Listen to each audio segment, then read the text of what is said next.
this session. I hope you're all here to learn about how to troubleshoot DirectAccess. Now this is a level 400 subject, so it's going to be very technical. We're going to go into a lot of detail this afternoon. So if you're here for a beginner's introduction to DirectAccess, it may not be the session for you. We're going to be looking at some serious investigation and doing a lot of troubleshooting around DirectAccess. So I'll try and make the demos as interesting as I can. All right, I've got 3 goals for today's session for you. The first goal is that you understand all the components in the DirectAccess puzzle. The second goal that we've got is that you learn how to troubleshoot all those individual components. And the third and most important is that you walk out of here with a good understanding of DirectAccess and the confidence to own it in your own environment. So let's start by having a look at the components. So I assume everyone here provides access for mobile users with VPNs and remote access? Yep. So you're all very familiar with the problems of that in the traditional VPN environment. The VPN software, the users traditionally have to connect to the network for them to be able to have any access to the network. And we also need to manage these systems. Unfortunately, the mobile users are the ones that are the least connected to the network. They often spend days or weeks at a time without being connected to your corporate network, so it makes it very hard to manage. And then when you add the VPN software on top of that, trying to manage that as well, updates and getting the configuration right, we're in a bit of a catch-22 where the least managed PCs are the ones that require the most access, and we need that VPN connection when they're out and about. The only way to connect to them to fix their issues is with the very bit of software that's broken. So DirectAccess changes that for us.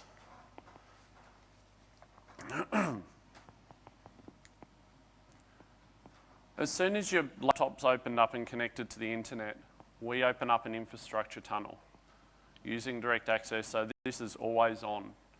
Through that infrastructure tunnel, we can manage the machine, we can do health check, group policy, and give us that management that we need without the layer of another bit of VPN software.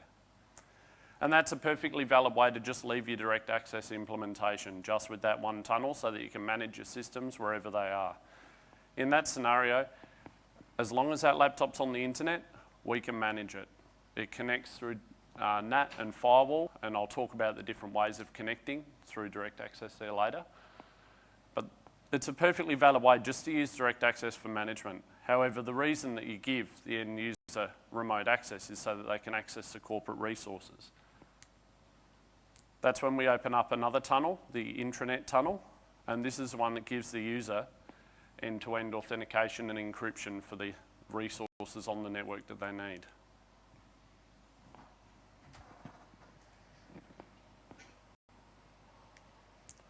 So the traditional VPN connects the user to the network, but DirectAccess extends the network out to that remote computer and the user, allowing us to manage these devices wherever they are.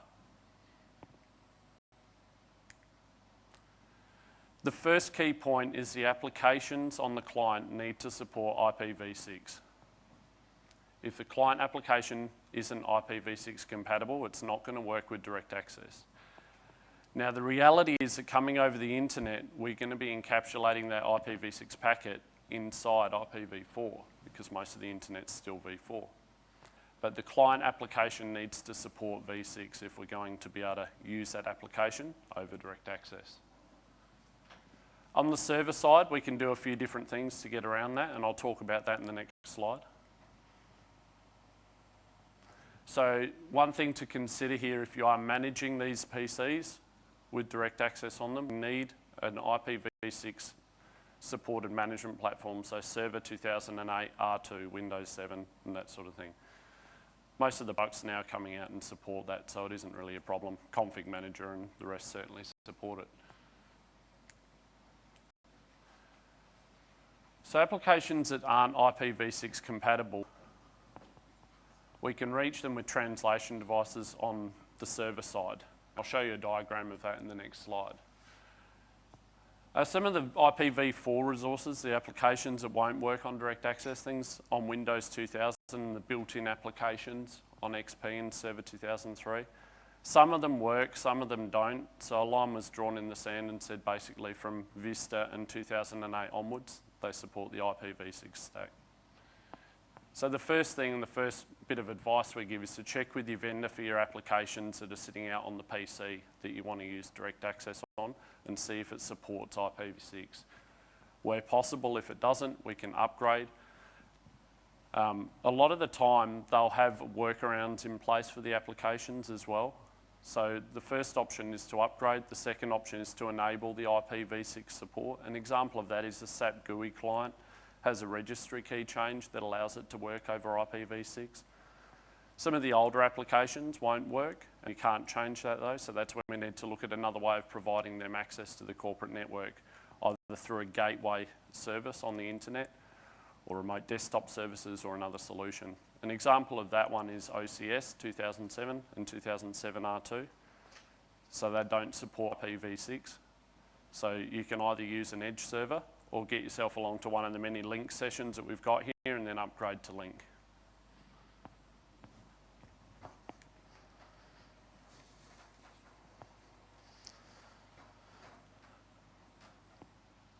Don't know why that's chopped off. Anyway.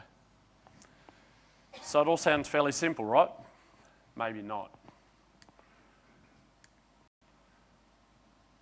We've got different tunneling technologies depending on where the client's coming from and where it's connecting to support the IPv6 protocol over IPv4. The tunneling depends on the client location, whether it's out on the internet with a physical real IPv4 address on the internet, or whether it's behind a NAT device, and if that NAT device is firewalled or not. And then we're talking about encryption from the client to the edge, and then end-to-end encryption and authentication as well. And the PKI is required in there, so we need to learn PKI. The PKI is vital for DirectAccess. I'll talk about that a bit later on, but if you're not familiar with PKI, learn up on it. And the client location detection. If the client's on the internet or on the corporate intranet, what resources it wants to get to. We do some things with name resolution to allow us to detect, to resolve an address depending on where we want it to go to. So I'll talk about that again in the future slides. All of this makes for a bit of a troubleshooting nightmare, and there's a lot of layers and a lot of complexity. So we're going to try and spend most of our time going into these and running through some demos to show you how to troubleshoot this. So this is a lab environment that I'm going to be running with today. We can see we've got a corporate intranet with the domain controller that also provides our DNS services and certificate service. We've got a web server providing our intranet and the UAG server sitting on the edge. We have the second network simulating an internet with publicly accessible IP addresses. And on that internet network, there is a DNS server and a web server as well. So just simulating a full environment. Then we have a NAT device coming through to a home network. Now, if you don't like home, we can say client, a hotel network, Wi-Fi, hotspot, that sort of thing. So it's behind a NAT device, though, so private address range. So we've just simulated that one with using internet connection sharing, but you won't need to see it for this demo.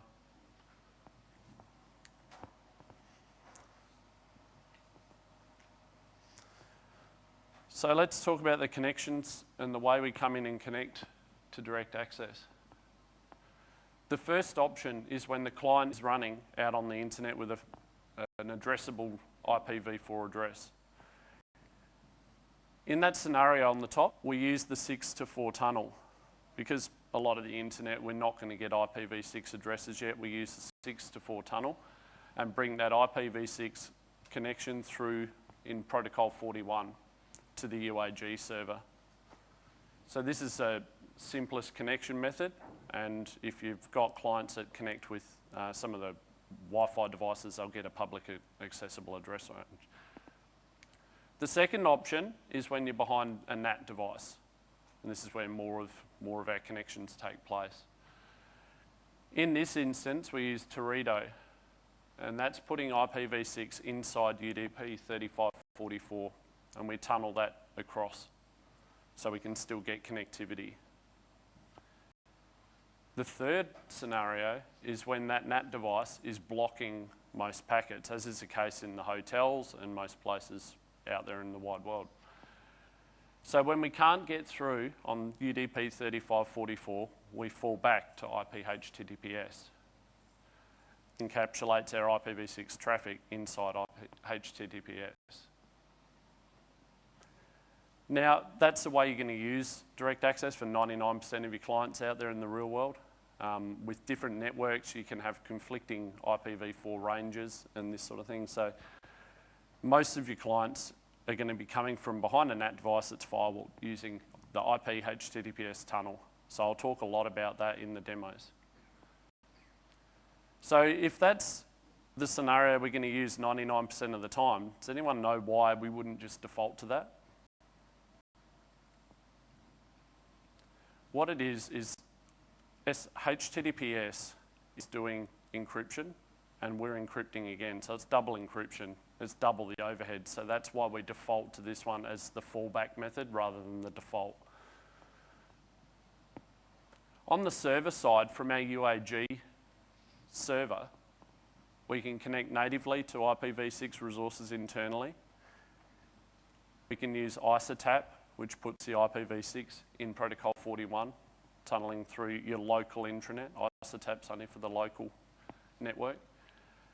And then UAG also gives us the option to connect to native IPv4 resources in your network using DNS64 and NAT64.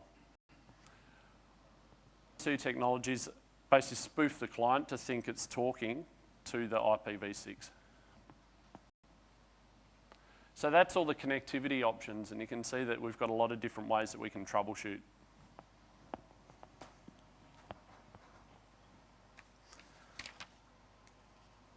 So let's talk a bit about the tunnels and securing the tunnels. The client connectivity is secured from the minute it's on the network. This is often a question that I get is, how secure is DirectAccess? So by the end of these few slides, you'll see it's very secure. We secure the initial connection to UAG with IPsec. At that point, we bring up our infrastructure tunnel, and this has double authentication on it. The first authentication is with the client certificate on the computer. And that'll be important to remember in the demo coming up. Once that computer certificate is verified, we then use computer credentials.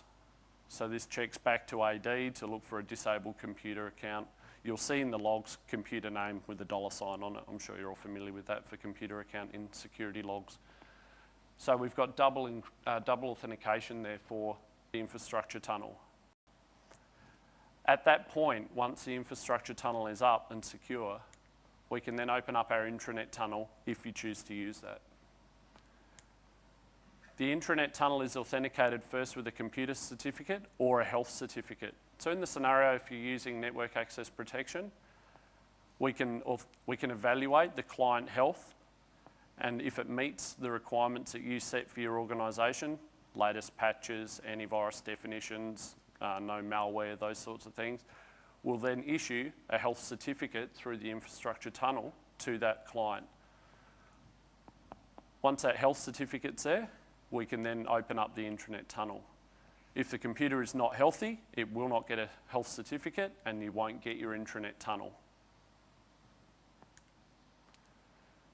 Once that comes up, either with the computer certificate or the health certificate, we authenticate the actual user, and that's using user, smart card, or now with Service Pack 1, we also do one-time password.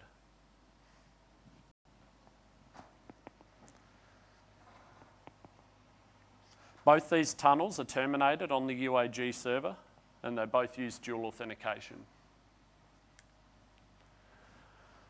So let's talk about IPsec.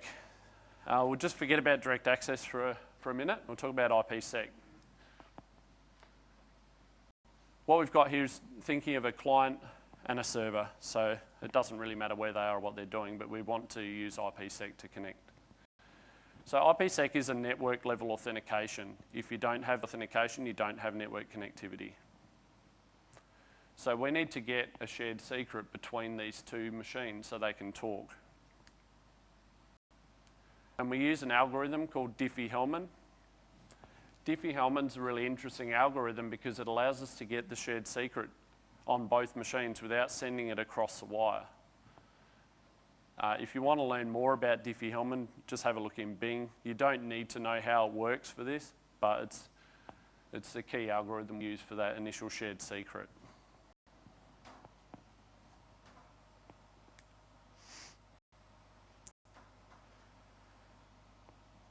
Okay. This takes a little while to authenticate, like a few milliseconds, so we don't want to be doing this all the time. And this is what's known as main mode. So the initial main mode security association, you can configure the key life on that. By default, it's an hour. So every hour that will renegotiate that shared secret. Once that initial connection is made, we then authenticate over that secure channel. And then we establish the IPsec session keys. And these are the keys that are used to encrypt all the data.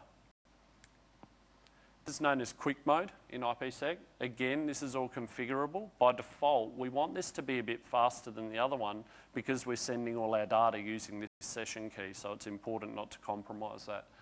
So by default, it's 1 hour or 100 meg. So every 100 meg, that session key will renegotiate. Now, you don't do anything and you won't notice it. It's doing that under the hood. After 3 minutes of inactivity, that will drop. So if the session is inactive for 3 minutes, it will then renegotiate it. And we've got the security association for that session also within the quick mode. On top of that IPsec, that's when our data is exchanged and we can do the integrity and encryption, so we can encrypt that again. So that's just a brief rundown of IPsec. It's really important because if you don't have IPsec, you don't have connectivity. So IPsec is where a lot of our time will be shown on the troubleshooting this afternoon.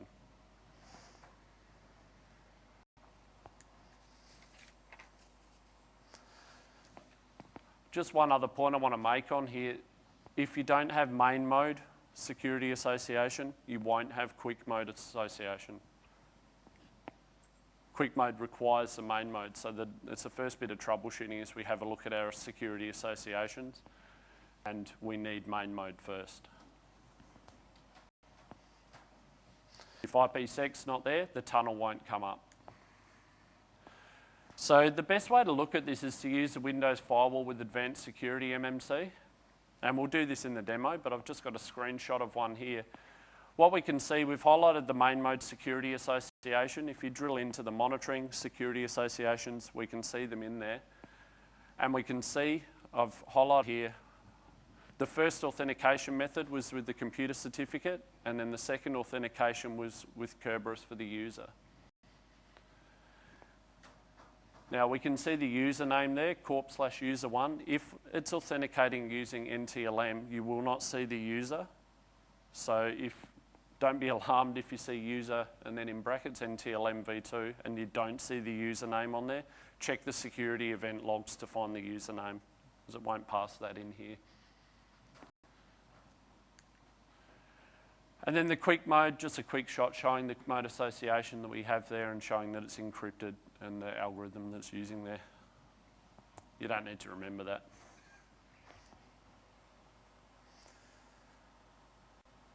Okay, so the DirectAccess wizard. When you first install UAG, it runs through a wizard and it configures a lot of this for you. The first thing that UAG needs is an IP HTTPS certificate. This is the certificate that the endpoint is terminated with. So we need that certificate there. I'll talk about this and the requirements on that a bit later on, but IP HTTPS certificate, it's always easiest to use a public cert. You only need one for the UAG box, or the NLB, so you only need one.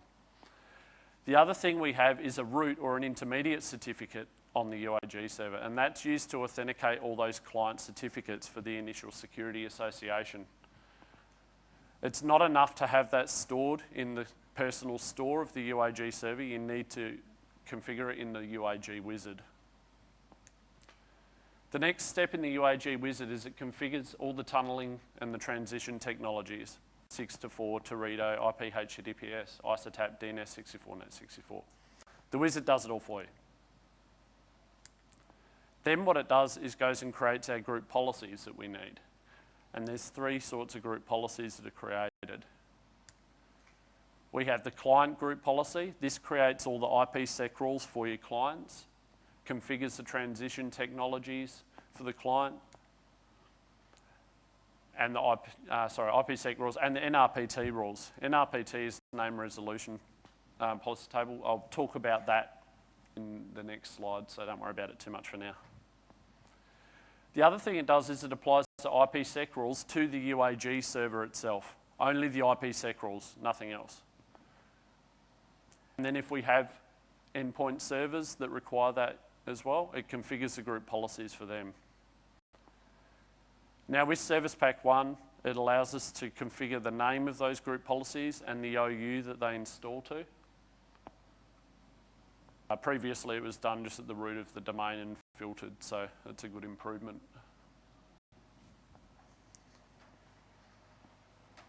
Okay, the wizard normally works fine. I haven't seen an issue with the wizard running. It gives you a very detailed output, and as long as you read the screens when you've finished it, it'll say if it's successful or not. So just read the output at the end of the wizard, but I haven't seen the wizard cause any issues with configuration. So just we have that temptation as admins sometimes to click next finish and get to the next part of it. Just make sure you read that output and it gives you all the detail of what it's done. It's configured all the group policies and talks through all of this. So just look for the summary that says all completed successfully. As long as you got that, you can go to the next step. Sorry, just a sort of step 1 question. Yeah. What sort of, you putting this on a domain controller or a... No, the UAG server, you can do high availability with UAG. So this is Unified Access Gateway. The advantage of Unified Access Gateway over normal DirectAccess, and DirectAccess is built into 2008 R2, but UAG gives us survivability and failover and allows us to spread out in a farm. So the UAG is where most people deploy on in real life. Server has 2 network adapters. One has 2 public IP addresses, and 1 is internal. So it wouldn't be a domain controller or anything, it's an isolated UAG server.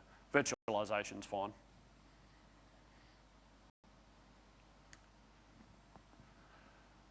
Okay, so troubleshooting, just some basic rules of troubleshooting. If we don't have security association, we don't have IPsec. If there's no IPsec, we don't have any connectivity. So that's the first thing that we check. One thing to note is ICMP v6 is exempt from that, so we don't need to have authentication in order to ping IPv6. So we can always use pinging the IPv6 addresses as a way of checking connectivity, even if that security association isn't present, even if the main mode or the quick mode isn't up. We use NetSH to check all the transition tunnels and IPv6 configuration and IPsec status. NetSH is really powerful, and when you're troubleshooting DirectAccess, it's your new best friend.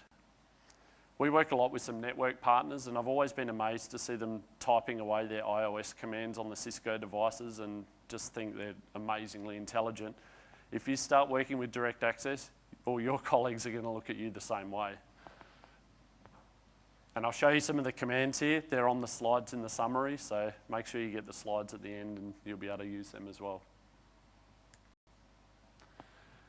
Okay, so let's jump into our first demo.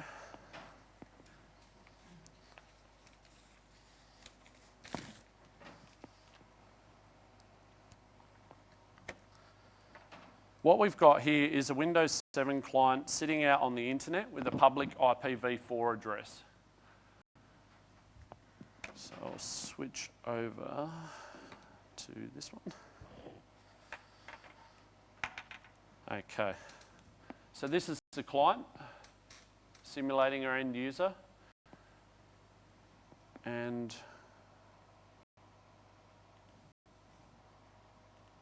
I don't know know what's chopped off the top there, but you'll be able to see everything we need. Sure, I'll just bring that down. So we're just opening up the intranet. Now, normally if DirectAccess is working, this would connect and we'd be fine. So this is simulating the user problem, ringing you up as the support guy saying, hey, I can't connect to the intranet. And so we're going to go through and troubleshoot that. Very good. So for those who didn't hear, it just said the first thing to do is see if they can connect to the internet. So what we can do is a quick ping.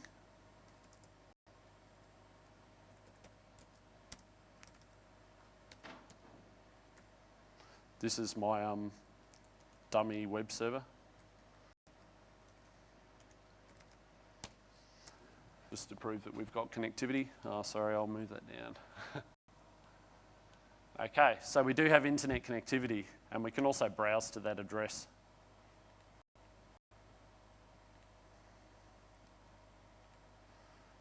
Very exciting web page, but it proves it's up. Okay, so let's try and ping that URL that we were looking at before, the home page, and see what's going on. Can everyone see that okay? Yep.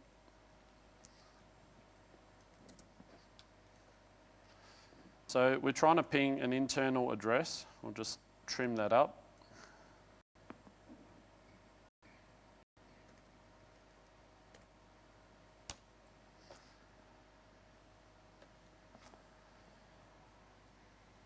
And that doesn't look like it's even resolving a name for us. So going back to the slide before, talking about those three ways of connecting, this scenario, we're a public IPv4 address. Does anyone know what interface we'd be expecting to see come up? I'll give you a choice of three. We've got 6-4, Teredo, and IP HTTPS. Very good. So we should be seeing the 6-4 address. So let's have a look and see if that's up. And the easiest way to do that, we'll just do an ipconfig/all. And we can see the adapter 6-4 is indeed up, and it has an IPv6 address on it. A quick little lesson in the IPv6 addressing here, we can check that address as well and just see what we've got on there. So the way it works with these numbers here, it works in octets. So 83 represents the first octet, 6B is the second, and then we've got a blank for the third, and then 67. So a little tip for working these out is the first number is a multiple of 16. Anyone know there's 16 times tables from high school? I know I don't, and that's why I've got the calculator here. So we've got 8 times 16, and if I could type. And then we add the second number there, which was 3. So 131, which matches our IPv4 first octet. And then we do the same, 6 times 16. Anyone want to guess what that is? Then we've got add B. So this is a hex. So A is 10, B is 11. So 96 plus 11. Anyone want to take a guess? 107, which is matching that second octet. So we're looking pretty good. The third number is a blank. We don't need to pad out the addresses. So then the last one is 67. So 6 times 16 plus 7 is 103. So it's just a quick test to make sure that we do have a valid IPv6 address that matches what the IPv4 one is there. So we've got an IPv6 address and the 6-4 adapter is up. That's good. Now we'll check the state of the 6-4 adapter, and this is where we start using NetSH. Let me just... So we use NetSH interface 6-4 or 2-4, and then show state. The default state. So on Windows 7, DirectAccess is always running. So that is a good sign for us. What we want to make sure is that's not disabled there. So the 6 to 4 interface is up. The next thing we'll do is have a look at what the relay is for that. So then we do netsh interface 6 to 4 show relay. And that gives us the external address of the UAG server. Going back to what I mentioned before, we have 2 external addresses on our UAG server. This is the first one. So this is where the tunnel endpoint is terminating. So we've got the right address there. Let's try and ping that and see if the UAG server is online. So we're going to ping 131.107.0.2, and that doesn't reply. Now, I would expect that not to reply because we're pinging the IPv4 address on the UAG server. A number of things that could be causing it, but we'll keep on the troubleshooting and we'll go down and see what's next. So the next thing we can have a look at is the IPv6 address of that UAG server. The easiest way to get that, I use netsh namespace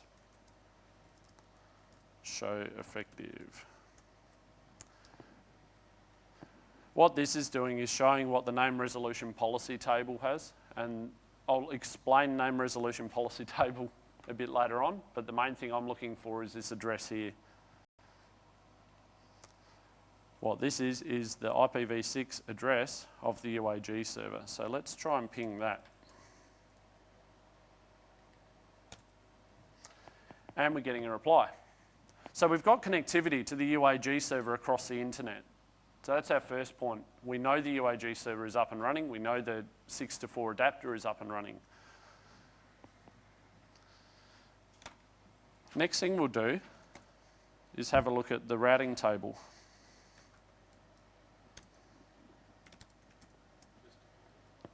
Sorry? Oh, sorry.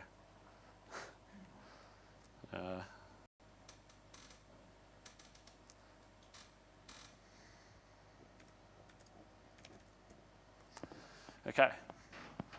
So for those who have done some troubleshooting in the old networking land, you've probably looked at the routes before. The number at the top, it's got ::/0. Anyone want to hazard a guess what that relates to? Spot on. It's the equivalent of your default gateway in IPv4, 0000. The main thing we're seeing there is that the gateway, or the interface name, is the IPv6 address of our UAG server. So if we did the same calculation on those numbers there again, it would come out at the number I showed you just before, the 131.107.0.2, that first address on the UAG server. So we've got the right route in there. It was, yeah. I was just taking a bit of a cheat because I wanted to type it out, but you can test either of them. It's just the easiest way to get one of the addresses. So I could have come in here and cut and pasted it out of there as well. Yeah. What we're really doing is trying to test connectivity to those different points. So the gateway's set correctly. That means we've got connectivity back there, but we don't have anything else. So let's just try and ping an address here. Let me just cut and paste this one. Where are we?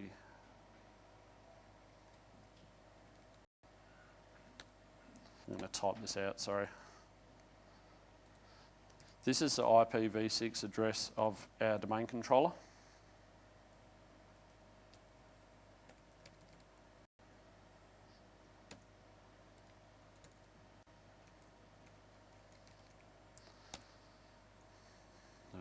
Okay, that didn't work. What have I typed wrong? Anyway, I'll skip to that one. Sorry, there's a lot of demos to get through, so I'm not going to waste time in my typing. So we've got connectivity across the network, but we don't have any connectivity inside or any authentication. The reason for this is because we don't have IPsec. There's no tunnel made, there's no entry into the network. So we've got physical connectivity because, if you remember before, pinging on IPv6 doesn't need IPsec. So let's jump into the Windows Firewall Advanced Security, the MMC that I showed before, and we'll have a look and see if my suspicion is correct. So Windows Firewall with Advanced Security, I'll just bring that down so you can see it. Jump into monitoring and security associations. And there's no main mode and no mode, so we don't have IPsec up. If we don't have IPsec, there's no tunnels and we're not going to go any further, so there's something wrong here. So we can check that with the security event logs on the machine. Let me just bring that up. If we jump into the security event log, now we're not seeing anything in there. By default on 7, Windows 7, the audit policy won't be set to enable these things. What we recommend in real life deployment is that you enable these with your group policy, but what we can also do is run this command to turn on auditing for the IPsec modes. So we'll just do that. And it's successfully executed. Okay. Now what we need to do is just drop the connection temporarily so that we can renegotiate that and see something in the event log.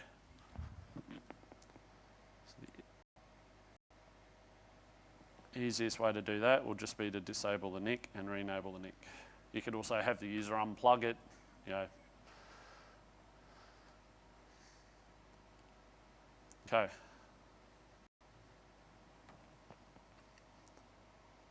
Now we jump back into the security event log and we can now see some failures. So we've got IPsec main mode negotiation failed. So this is the initial IPsec, the first authentication point, and that's failing. So we can scroll down and see a bit more information in there. We can see the IPv6 address that we're coming from and trying to go to, and we're getting unknown authentication. So going back to the previous slide, does anyone remember what that main mode was authenticated with initially? Spot on. So let's have a look at the certificate. We can do that with NetSH. So we go NetSH. Advanced monitor show MMSA. So we got those security associations match the specified criteria. So again, it's suggesting that there's something wrong with the certificate that's not allowing that security association.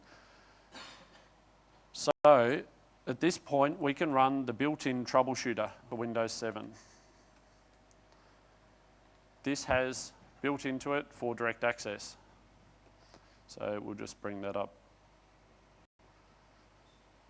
So we go into troubleshooting, network and internet, and then connect to the workplace using DirectAccess.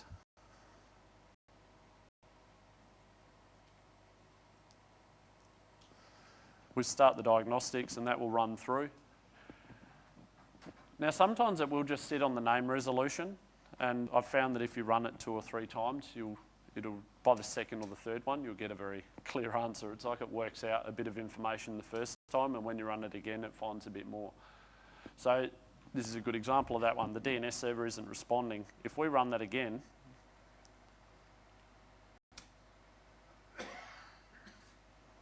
the joy of live demos, we should see it come back and say that we don't have a valid certificate.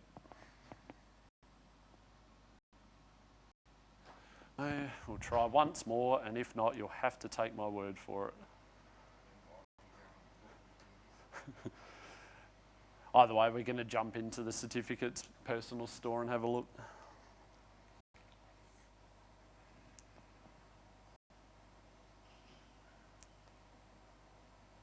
Okay. I'll skip over that one. And we'll jump into the certificates. So this is a personal store under local computer. So you open up MMC, add in the certificates, local computer personal, and we can see the client certificate there. Now if we open that up, that's expired. Oh, sorry.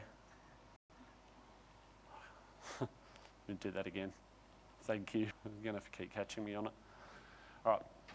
local computer personal certificates. If we open up that certificate, we can see it's expired. So the problem here is that the client certificate's expired, which is why it can't open up that main mode security association. So we need to refresh that certificate. At this point, if your user is out there and they have a VPN client as a backup, they could use that. What we'll do now is just bring it back onto the corporate network so that we can get a certificate on there. So I'm just going to bring this onto our corporate network.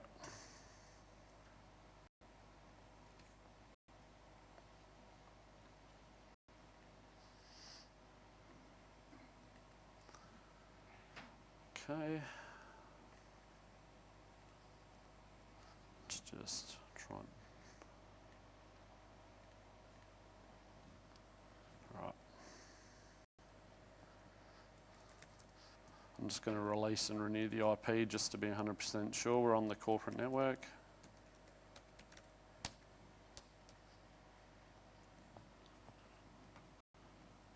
Okay. So now we're on the corporate network, we can go into our MMC and we can request a new certificate.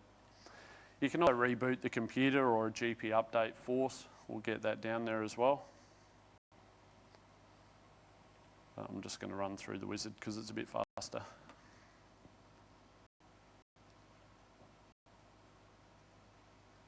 Okay, so now we can see we've got two certificates.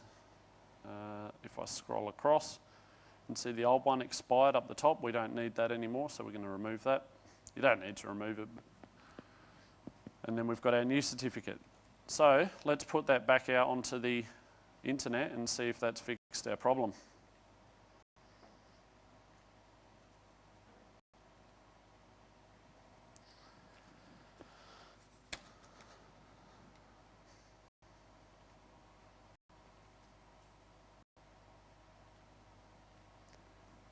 Again, I'm just going to release and renew the IP to make sure we are on the internet.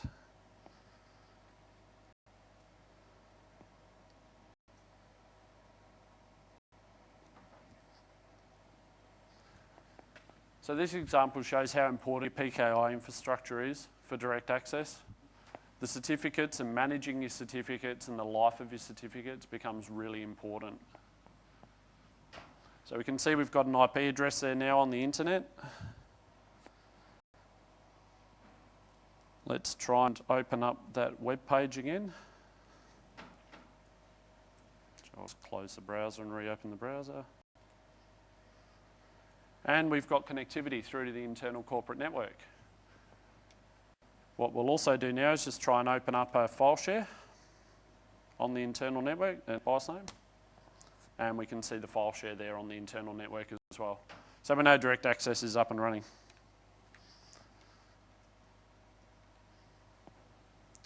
All right. So it's not just a case of direct access to a... It's effectively direct access to all of the network resources. You can choose what you identify in there, so you can have a subset of servers in the internal network that you allow access to. It's completely how you define the policy as to what servers you want to give access to. I identified the application server in there and said that I want all of them for the demo, but you don't have to give full access to the whole intranet. You can choose that. You can even do IPsec across direct access for the internal connection as well. So you can use that authentication on top and then limit your security to what servers you want access to.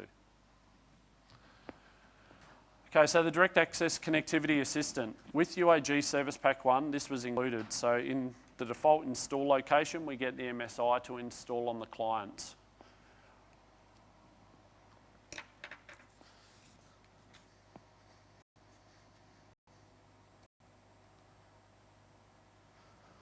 Configure the Direct Access Connectivity Assistant or the Client Connectivity Assistant with the UAG console. And it has a wizard built in there for this. You'd normally put that connectivity assistant on your end clients to help with troubleshooting. In the next demo, I'll show you how to troubleshoot that using this assistant and how much easier it is. So you don't have to use it. You're more than welcome to sit there playing in NetSH all day, or you can use the assistant. So let's have a look at how we configure this assistant.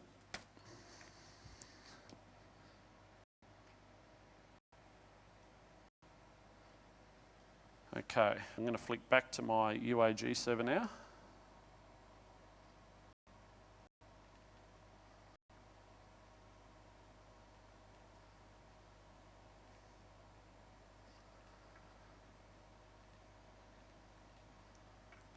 Okay, you can see that all right. So in the UAG console, we've got the optional connectivity settings here. I'll just bring that down so you can see the rest of the console.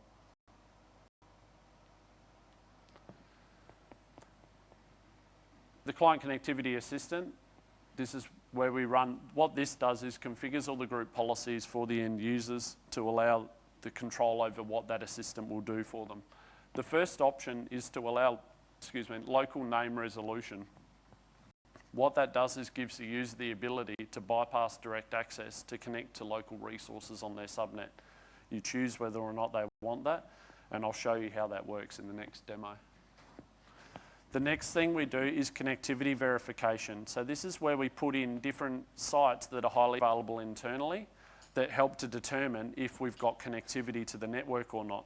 So you could put file shares, HTTP and HTTPS in there. So websites on different data centers that you might have. And so then the connectivity assistant will tell us if we're connected on the main network. Anyone who's played with UAG will notice that ping is no longer in the options if we go to add.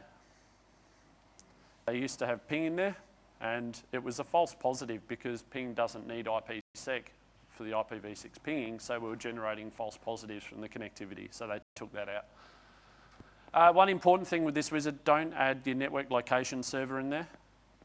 Don't want that in this assistant, so just pick internal high available sites other than your NLS. We can also configure a portal, a troubleshooting portal there, so something that's externally accessible for the user, and you can put something up on your internet site for the users to troubleshoot their own direct access if you want. You put in the link there and a friendly name for the URL. Then in the diagnostic loggings, you can put a default email address that it could email the log files to.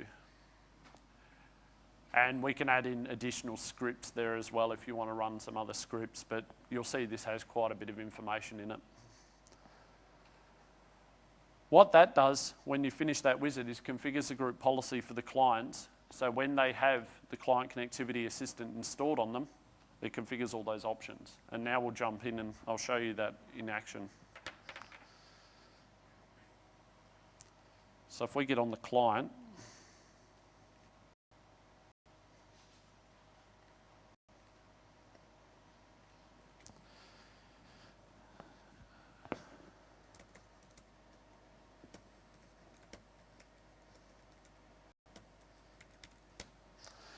and we'll just run a GP result.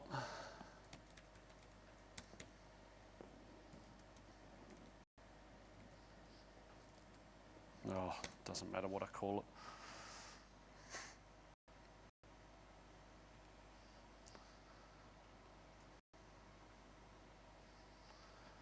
Okay.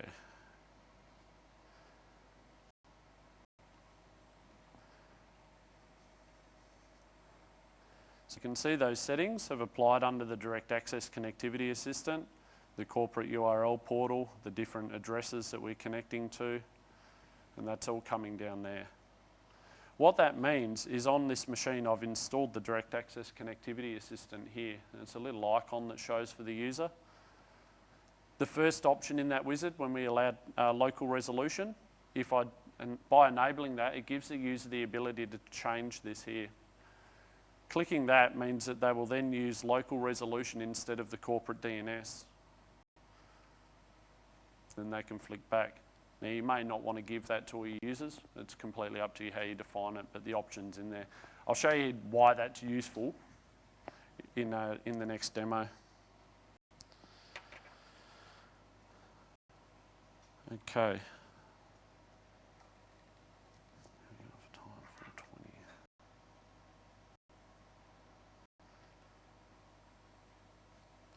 What I'm just going to do is start that reverting to our next snapshot and jump back to the DEX.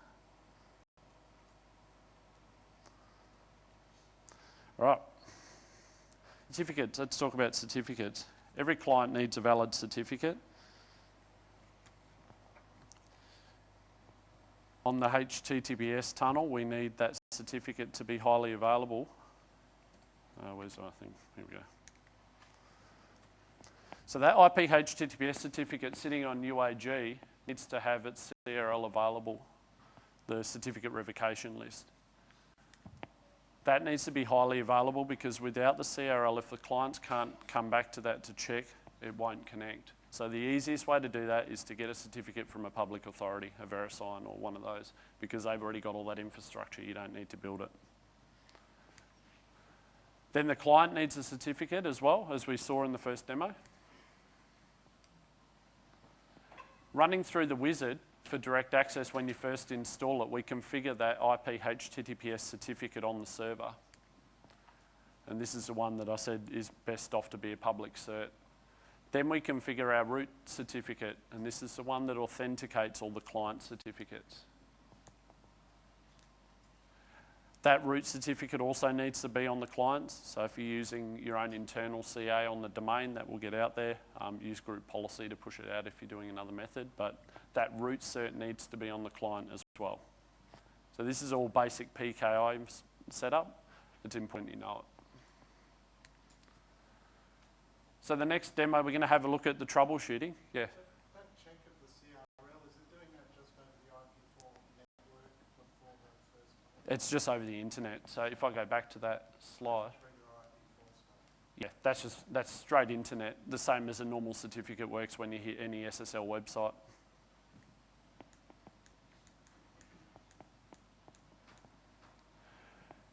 So now we've got the demo scenario of the laptop sitting in the home network or kiosk or hotel behind a NAT device.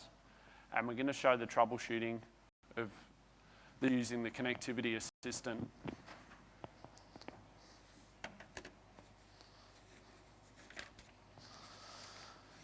we go for time. Perfect.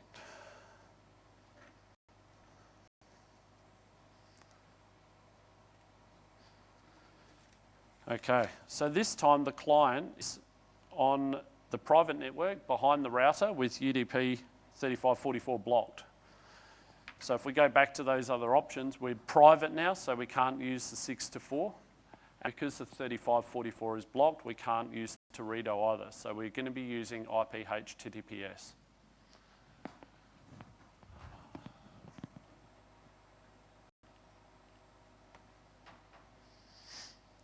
Okay, so again, we'll try and open, actually, I'll better make sure we're on the right network.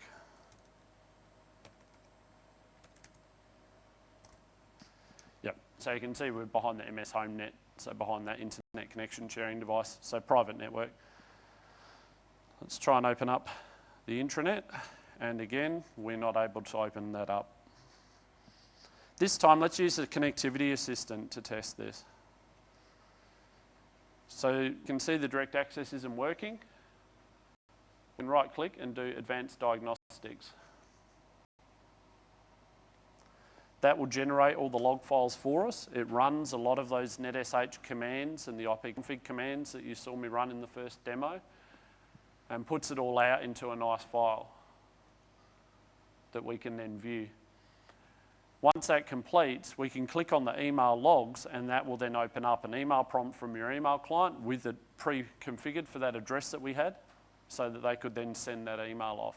So if you're using Outlook with RPC HTTP or Outlook Anywhere, that could still go out without your DirectAccess working. So let's open up those log files and there's a HTML file.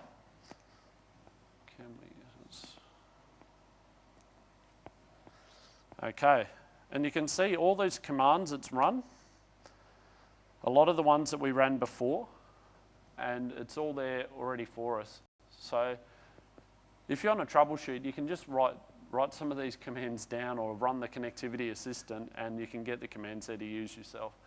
But let's jump into the show interface on the HTTPS tunnel. Because we're IP HTTPS here, and we can see that we're getting an error message, 103, no usable certificate found. So we're not able to connect on HTTPS because we don't have a usable certificate. some of the other, oh, sorry, keep forgetting. We can then jump into the next command and have a look that we've got no security associations matching. So we don't, it's the same error messages we saw before, but they're all contained in that HTML file. So you can just open it up straight away. So again, if we jump into the firewall, goes firewall advanced security, we don't have any main mode authentication. We don't have any quick mode authentication. So this is the same scenario that we had before. I'll jump into the certificates and we'll see that that certificate has expired.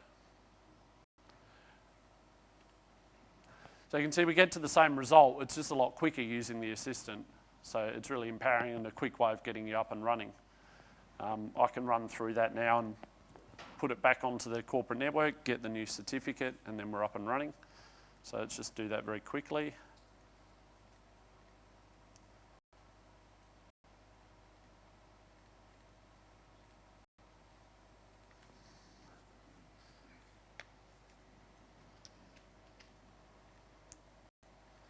And the client.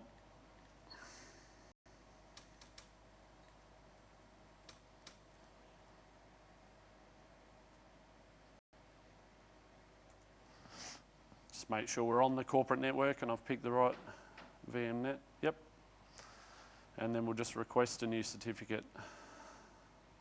Again, you can group policy update, force, or reboot the computer, and that will get that certificate as well.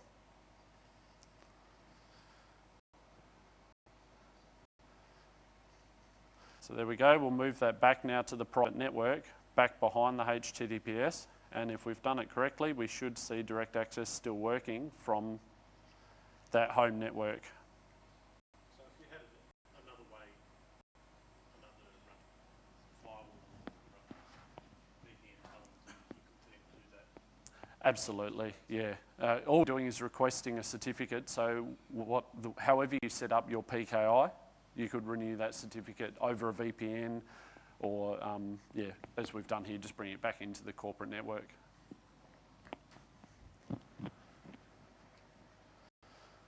So we'll just make sure we've got the right address on that machine now. And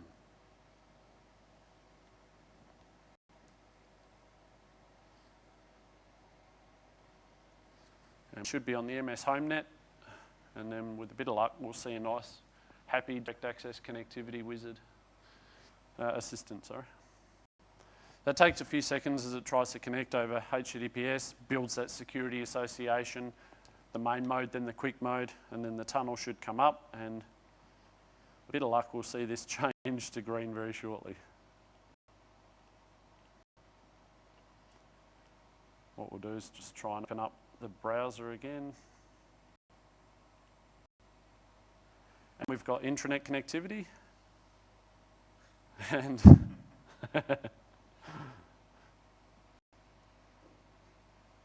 corporate network names cannot be resolved. I don't even know what that is.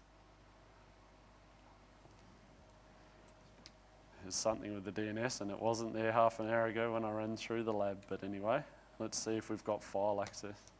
So we can get to the shares so it's working, but there's some name resolution going on there. We don't have time to troubleshoot everything. Okay. So again, the DirectAccess assistant, it helps you to troubleshoot this faster and get you back online quicker. So let's talk a bit about client location. When we have the client out on the internet, you may want it to resolve names differently. So to resolve names on the internet, we might want to go to the first DNS server out on the internet. But then to resolve other addresses, we want to come internally to our DNS servers. That's the ideal world, but how do we do it? With the name resolution policy table. NRPT defines which DNS servers to be queried on depending on the namespace, so the actual FQDN. So this allows us to send DNS queries to different servers depending on what the namespace is.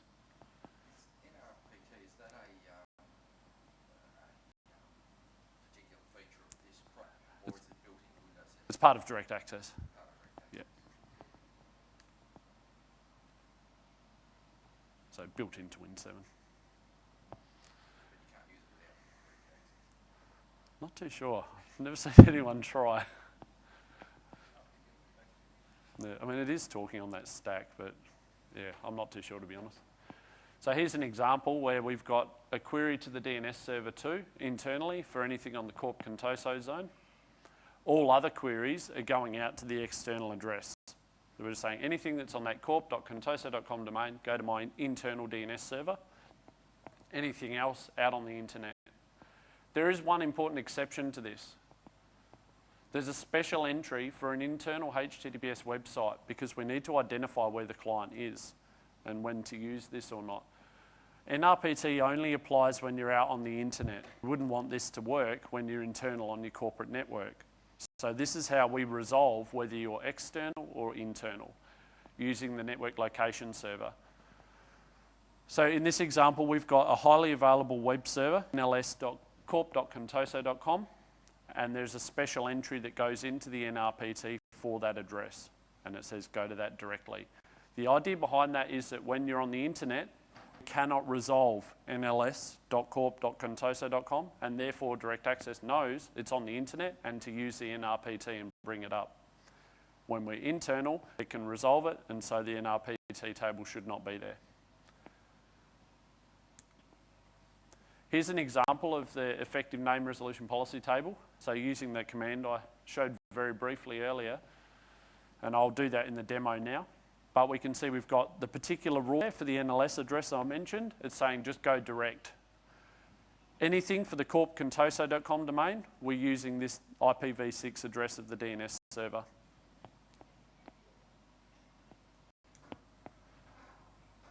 So NRPT is enabled by default. And if the client can access that internal website, it turns it off. So default behavior with Win7, NRPT is up until it can determine it's connected internally. So if it doesn't have access to that secure website, it'll remain enabled. It's an important thing to know that the default state is up. It also shows the importance of having this website being highly available. So the demo we're doing now is a client sitting at the home network with DirectAccess running. So I'll switch back to that one now.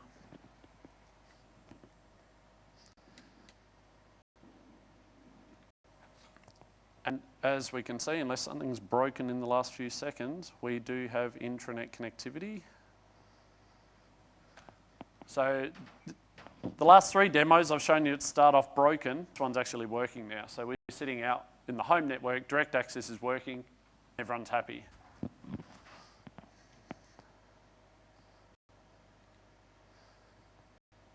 That client still doesn't think it is should have clicked on that. Just bear with me 1 second. I want to show you the importance of having that NLS website up. So what I've got is we're running that on an internal web server. I'm just going to stop that website, so the nls.corp.contoso.com, just to show you what happens without it and why it's so important.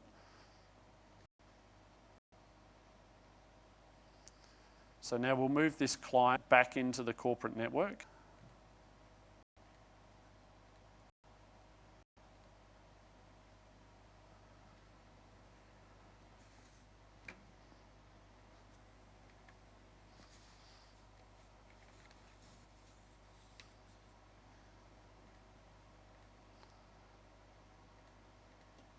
Okay, just make sure we've got the right address.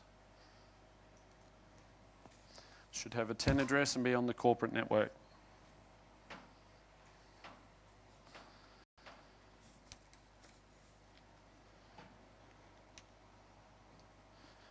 Okay.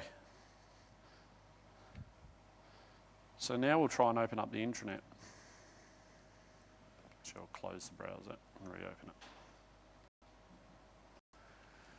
So in this scenario, the client is sitting on corporate network. Oh, sorry. Client's sitting on the corporate network, on the corporate domain, and yet it can't get to the intranet. It goes against everything we've seen in the previous demo, so this is sort of the worst case, and this is why it's so important to have this NLS up. So let's go through the troubleshooting, and I'll just show you why that's the case. The first thing we'll do is a quick ping of intranet.corp.contoso.com. And we don't have any name resolution. So then let's have a look at the IP config. And we can see that we are on the corporate network and we have a DNS server, 10.0.0.1.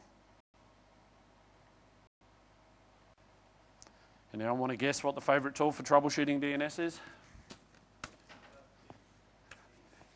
We can we'll use NSLOOKUP. Okay. So we can get to the server, and if I look at domain, look at the intranet address, I can see there that I'm getting a result back from the DNS server. You can see that we're getting back the IPv4 address and the IPv6 address. So DNS is all working. So we can ping via IP.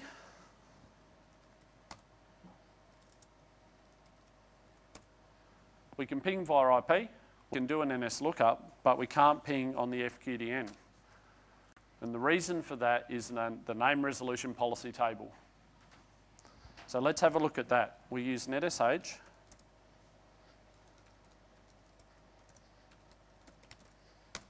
To show the effective policy on the machine.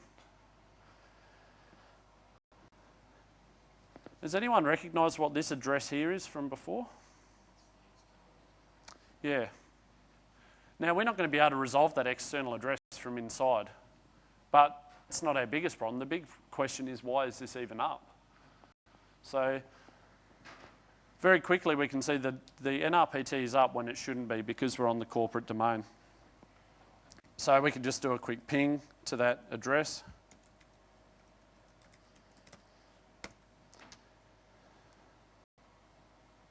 And we can see this IP, but we shouldn't be able to get to the site.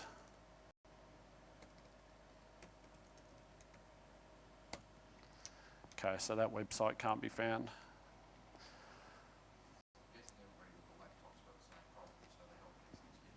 That's right, yeah. This is why that NLS server is so important to have it highly available, because right now your laptop users sitting on the corporate network just want to work and they can't. I'll just show you very quickly, there is the workaround with the DirectAccess Connectivity Assistant. We can right click on that and do use local DNS, and that will allow us to get to intranet if we need to. So that can be a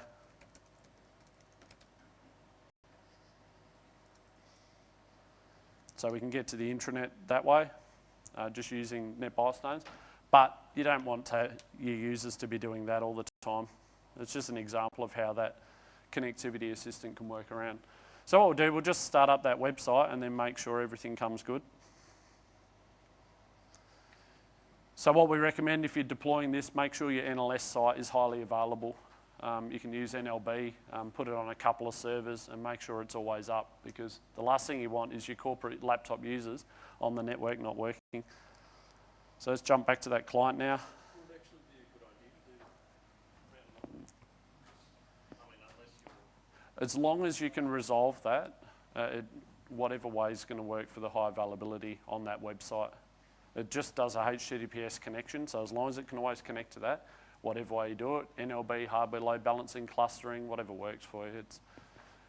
It just, yeah. I was thinking you were saying round robin, but that'd be worse. Yeah. Does that connection have to be HTTPS? Sorry? When it does that check, you're using an HTTPS connection? It is, yeah. Yeah, that's set up. In your DirectAccess install, when you configure it, you define that URL. Yep. Can't just be HTTP? Pretty sure it's S. I can check that for you after. All right, I'll just try and finish this off because I know I'm running out of time very quickly. And we'll just reopen the browser now. Hopefully we've got intranet connectivity. No. Because we were already authenticated, we have to release and renew, or get the user to unplug or something like that.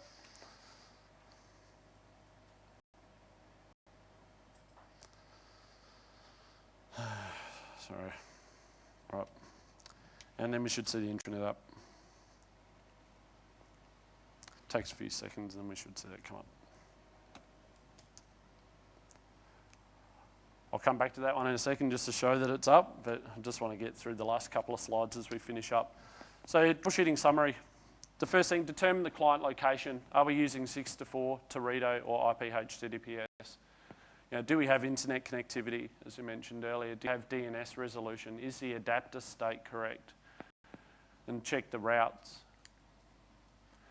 Check the NRPT. Ping those known addresses. Something important with the NRPT on that scenario, this is why you only apply direct access policy to the laptops. You wouldn't just put it on all your Windows 7 machines. Only apply direct access group policies and actually enable it for those mobile users. Because the last thing you want is a whole heap of PCs that never leave the network coming down because your NLS website's off. Check the IPsec status. Turn on those events in the security event log. I'd recommend enable auditing on all those laptop clients for the IPsec main modes. And use the direct access troubleshooter and the connectivity assistant. Next steps. If you're not using direct access, there's very detailed guides on how to build the lab. This whole lab was built following that same guide online. So hit these URLs and you can build that same lab and have a play with it and get your confidence up. The direct access homepage and deployment guides and troubleshooting guides are all very detailed, so TechNet has all the answers there for you. In summary, the agenda of what we're trying to address today, understanding all the different parts of direct access, how to troubleshoot those different components, and hopefully giving you guys some confidence so you can take this away and own it in your own environment. So that's the end. I encourage you to complete your evaluation for a chance to win a mouse. And you know, participating in the Tech Quest, I've seen a lot of you getting around scanning that at the moment, so that's great. And there's some good prizes up to win for that. And HP have an offer on as well. So with that, I'm open for any questions. Yes?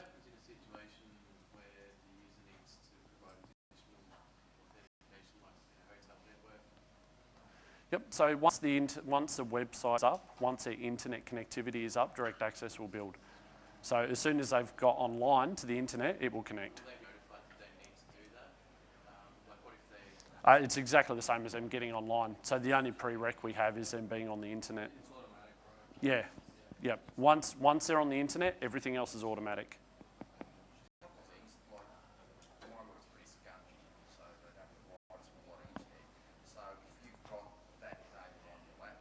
Yep. Every time you turn the laptop on, wherever you are, it's going to try and connect, isn't it? So, and if you've got your auditor turned on, is that going to feel like... No, because all we're doing when we're connecting is building that IPsec tunnel for management. So you're only building that management tunnel at that point until you actually start authenticating. So yeah, and you've got to have direct access enabled on the corporate domain for your group policies. From a product point of view, I mean, it's really cool and it's great. I mean, most organisations these days don't have, homogenous or Windows devices trying to connect in from outside. Yep. Obviously, since this needs a computer account to get into Active Directory, Yep. it's only going to work with Windows devices. Is that right? That's right, yeah. Windows 7 Pro Enterprise, so you do need that. And yep. And all you're worried about then is providing a scenario for them to connect all your corporate users on your corporate laptops. You're just taking away all that pain. They're just always on. But UAG can do that. UAG has access connectivity for other devices as well, you're right. Yeah. But the other thing is, like, you don't necessarily just have to use it for laptops, because if you've got somebody at work and they like get injured or something and they've got to work from home for Yeah. Yeah, any remote systems. they can pick up their desktop and take it home. Yeah. That's right. Okay, thanks everyone. Fill out your session evaluation forms. Greatly appreciated.